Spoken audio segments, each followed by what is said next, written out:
Welcome, or welcome back to the Sinister Cabin. Before we dive into today's video, I want to let you know that in the course of this video, I will be discussing events related to SA and self-exiting thoughts. If you or someone you know is struggling, please prioritize your mental health.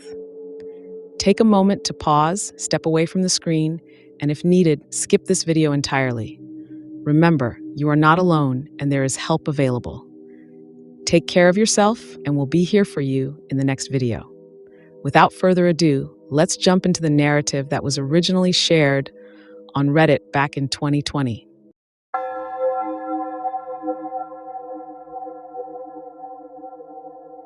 I am a 19-year-old female, and at the time that all of this happened to me, I was 17. So just to give some long and necessary background, I was and am still dating a guy named Kyle. That's not his real name, but go with it. We shared a small group of friends. We were all pretty close to each other. We did almost everything together, especially when it involved smoking weed and doing other harder substances. They were pretty chill and trustworthy friends, or so I thought. Anyway, one day, 2 weeks before my junior year started, I was hanging out with the group at one of their houses, and I just so happened to fall asleep after a while of being there. I woke up probably 5 minutes later to one of my friends touching my inner thigh. Just to note, I was the only female in the group, and my boyfriend wasn't there when this occurred. He was at show choir practice, so he couldn't have been there even if he wanted to. When the friend touching me noticed I woke up, he immediately stopped, and I ran into the bathroom crying. I've been SA'd before, so just going through it again isn't the greatest feeling. A few minutes passed, and I left the bathroom. I pulled one of my friends aside and told him what happened. His response shocked me. He said he saw what happened, but he didn't stop him. I don't know why he didn't, and I guess I'll never know. But that same friend told me not to tell Kyle because he didn't want any friendships ruined. Well, I obviously told Kyle after show choir practice, and he was understandably pissed off. We've come to the agreement that we will no longer be friends with them. A few days went by, still avoiding the group, and we would receive a lot of messages from them, but they were shocking and hurtful, saying, I'm being overdramatic, that it's my fault that it happened. Just act like nothing ever happened. He didn't really SA me, and so on. I was pretty devastated reading all those messages coming from those so-called friends, but for some stupid reason, we all became friends again when school started. I know what you're thinking. Why would we go back to that shitty group of friends? I guess our only lame excuse is that we hate confrontation, and we wanted things to go back to normal. I wanted to feel normal again. Well, obviously, it wasn't the best idea to take back those friends, especially the one who touched me, because it started to really affect me mentally. I became super depressed. I developed really bad trust issues with everyone, including my boyfriend. I would constantly have panic attacks throughout the day. I started self-harming again. The thought of self-killing was always on my mind, and I was failing all of my classes because I rarely showed up to school. The school attendants and staff had no idea what was wrong with me. I would refuse to tell them and my family. But one day it came around, and I couldn't hold it in anymore. I told my family, and at first they were supportive, but then it quickly changed. I don't really want to go into the details, but for a long time I felt so alone. Later on, around November 2017, my boyfriend did something behind my back with another girl. He didn't cheat on me. He just sold some weed to her.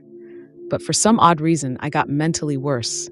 I just didn't know how to cope with anything that was happening to me.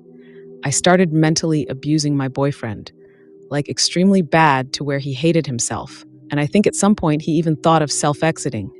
Deep down, it made me happy.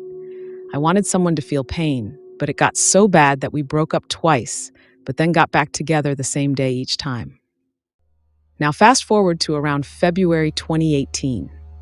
One night, that's when it happened. I was having trouble sleeping and it was getting late. I also had school the next morning, so I was getting pretty frustrated.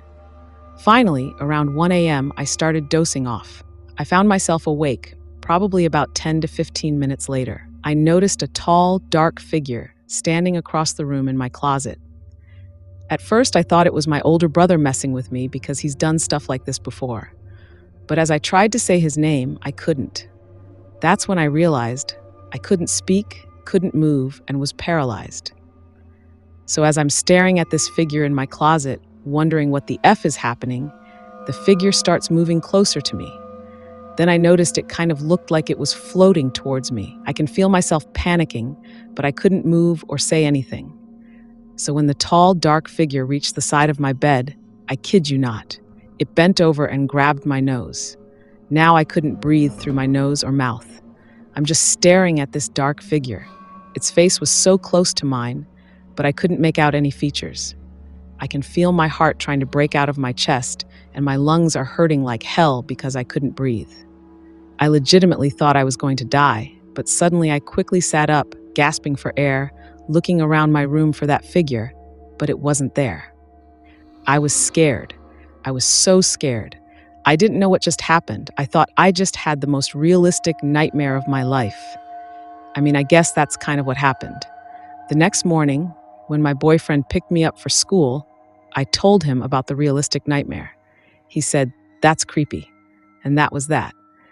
A few weeks later, I brought it up with my older brother, and that's when he told me that I actually had sleep paralysis. I had no clue what sleep paralysis is, but after hearing his definition of it and doing some research, I was really freaked out. I read online that stress, anxiety, depression, sleep problems, and some other things can cause sleep paralysis. I realized that everything that had happened to me sort of recently played a big part in my sleep paralysis episode that night. I would be lying if I said I didn't have trouble sleeping for a while after that, but I eventually got over it. But every now and then, I do get a little nervous to go to sleep. Fast forward to now, 2020. Kyle and I are doing really well, better than ever. We are renting our own apartment. We have 2 cats, and they are absolutely amazing. Our 3-year anniversary is next month, and we are extremely excited. On another note, on September 22nd, 2019, I was diagnosed with extreme depression and anxiety disorder, but I now go to therapy and take medications to help with that. I have never felt better or happier. Oh, and in case you were wondering, we are no longer hanging with those shitty friends anymore. And there you have it. If you found yourself gripping the edge of your seat, make sure to hit that like button and subscribe for more thrilling stories. Before you go, let me know in the comments what you thought about this story. Have you ever experienced something as haunting as sleep paralysis? Share your encounters. Until next time, stay curious, stay cautious, sweet nightmares.